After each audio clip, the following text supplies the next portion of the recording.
Not long ago, I made a community post sharing my personal tier list of the current Armored Core games out there. And with the holidays bringing in even more new players to the fold, welcome by the way, I've been asked more frequently which Armored Core game is worth checking out next. So I figure why not make a video explaining my rankings in more detail and hopefully steer you in the right direction. Keep in mind, like any and all tier lists, this is entirely subjective. So, with that said, let me explain why this is objectively the best tier list out there. Feel free to share your personal rankings in the comments below. Also, this is the full tier list, so don't feel the need to skip to the end of the video. You know who you are. These kinds of videos always have a good chunk of people that like to skip to the very end just to look at the final rankings, hence why I've included the whole lineup right out the gate. Starting from the bottom up, we have Armored Core 5. 5th generation as a whole is largely considered divisive due to the movement mechanics.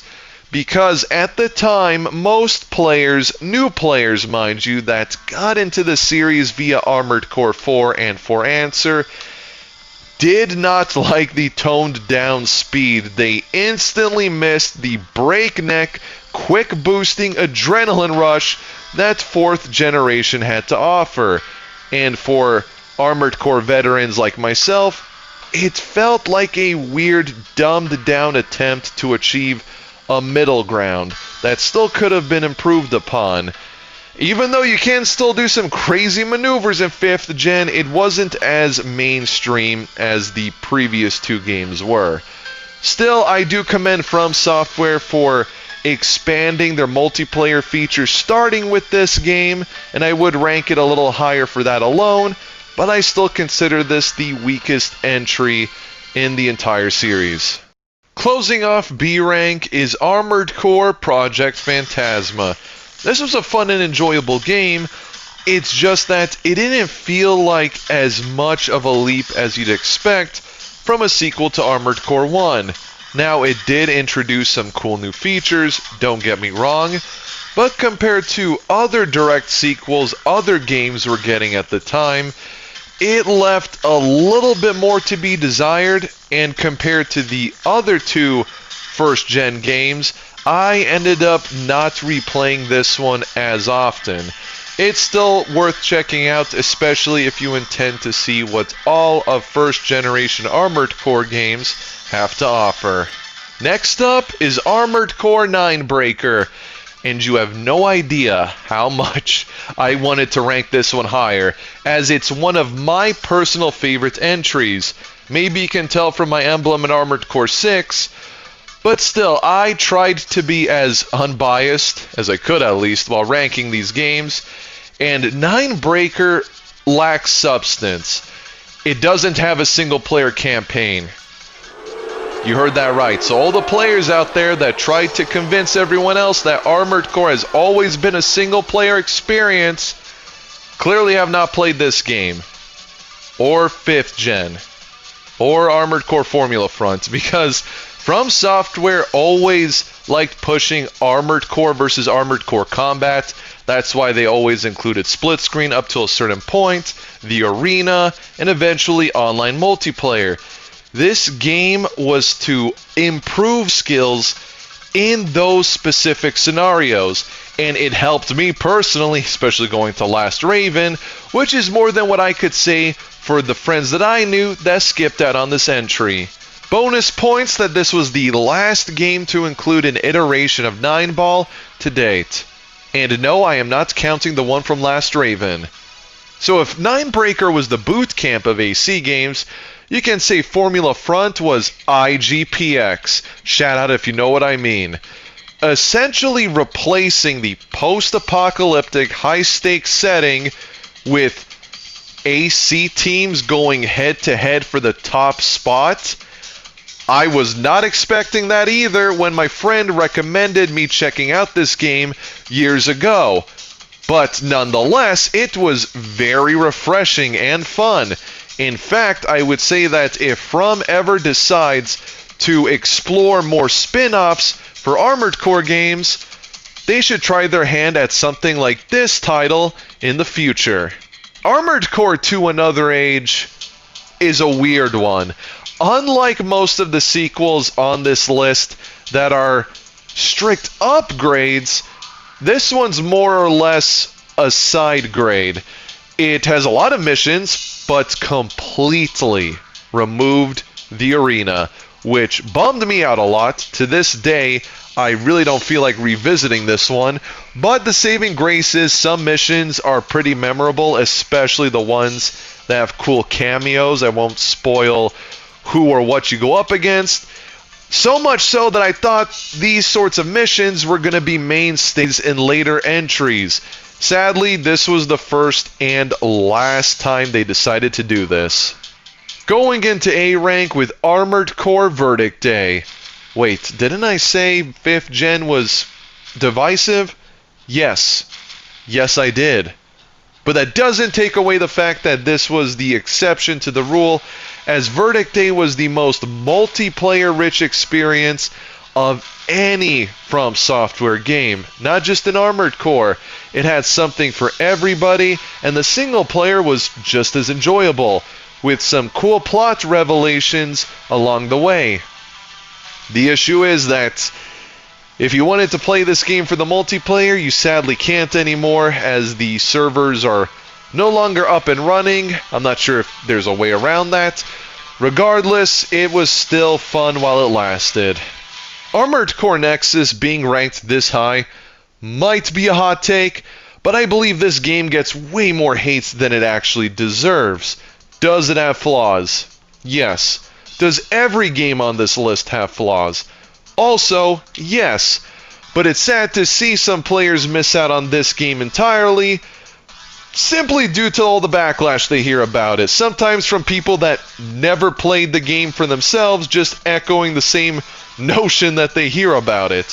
When in reality, this game has a lot to offer and one of the biggest contributions to the series as a whole. And that is modern controls. This was a huge deal at the time because every game that came before this didn't have the best control scheme. I would even argue it is the biggest barrier of entry for anyone trying to play an Armored Core game before Nexus.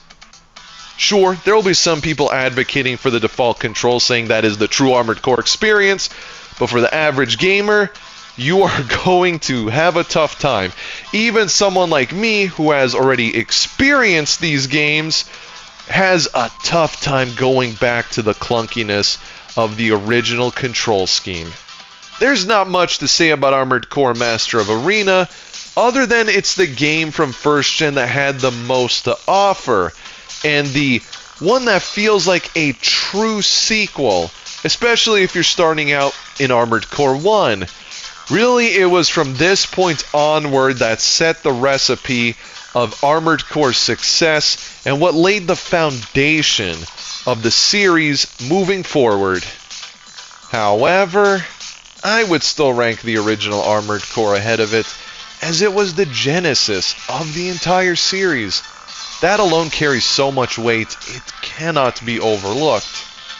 Not to mention it was also the first game I played in the series, so I am a bit biased there. Even if you don't intend to play the game for yourself, at least see what the game has to offer by checking out my Armored Core 1 playlist. I'll have a link in the description, because it'll make you appreciate how far the series has come as a whole. That might sound difficult to follow up on, but Armored Core 2 does just that. It feels like a true successor to the original first generation of titles, and you will notice the difference immediately. And while, like I said, its sequel, Another Age, didn't quite measure up, there is no denying that the second generation of games left a huge impact, and if you enjoy the space setting of Armored Core 6, you're going to like the second generation of games too. Topping off this category has to be Armored Core 4, because much like Armored Core 2 before it, pushing the boundaries of what an AC game can accomplish, AC4 did this and then some, for better or worse. It dialed speed up to 11, even though its sequel completely outdid this, but I'll talk about that more in a bit. The health pool of your ACs were tripled, and all of this made the game feel like an entirely different genre from Armored Core than what was laid before it. Gens 1 to 3 felt like a continuation of sorts, not necessarily in plot, but in the formulaic sense, and AC4 completely changed it. When it comes to S rank, third generation is going to be present here. Silent Line in particular ends up being a fan favorite. I personally like it a lot, and I do think it's not necessarily better than 3 itself. It's a rare case where it's just as good, because 3 honestly was a game where I was blown away by it. I have to go hand in hand with these two personally, because again, third gen was just so well done. It's my favorite generation in the entire series. And while some people will label one of these above the other in terms of Silent Line and AC3, I think they are just too good not to enjoy or experience back to back. Some fellow Armored Core veterans might be rolling their eyes at the sight of Armored Core 6 being in the same category as AC3 and Silent Line, but let's be real, it is easily the most accessible game on here. If you were to ask me which game to start with to get into the series, I'm going to recommend AC6, hands down.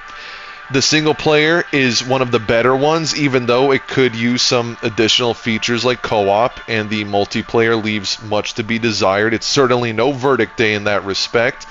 The voice acting still stands out as being one of the best, if not best in the series, and you can do much worse than Fires of Rubicon in the grand scheme of things.